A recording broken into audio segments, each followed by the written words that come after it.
My name is Shelby. I am a nurse practitioner at Baton Rouge General. Miss Sarah. Day to day here, I come here, I see my coworkers, I go see my patients, I go to the cafeteria where they give me hugs and love on me, and we ask each other how our days are going. And then come back, I finish charting, and then I go home and I get ready for another day. My name is Rochelle. I am the nurse manager here on the general surgery unit, as well as the medical acute care unit, which we call MACU. I do the day-to-day operations of both units. I also round on our patients to see how well we're doing with our care. I spend the majority of my time at the Mid-City campus. It feels like home. It's a second home here. After being here 33 years, I love everything about my job. I love Baton Rouge General. It's in my heart. I wouldn't be anywhere else with Baton Rouge General.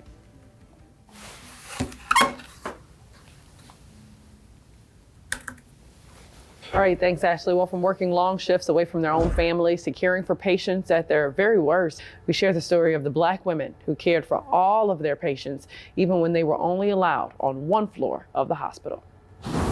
Tell me, what's in that picture? They say a picture is worth 1,000 words. What in this picture is a lot of knowledge, a lot of love. But looking at this photo, Katherine Jackson feels one word: fulfilled. This is what I can think about now.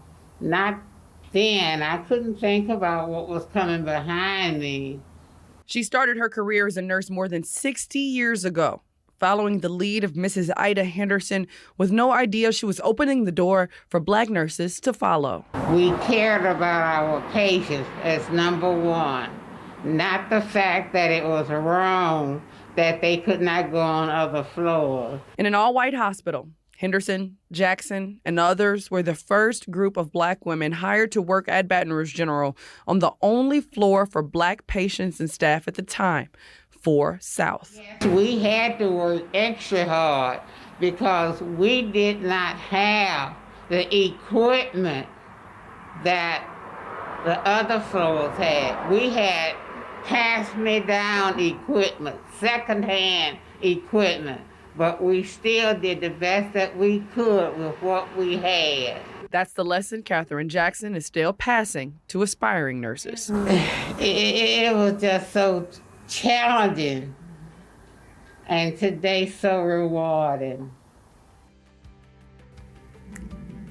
It's humbling, empowering. It's different to hear that come from somebody who experienced it. They just did what they had to do, no matter how they were treated, that they were segregated, from the rest of the floors.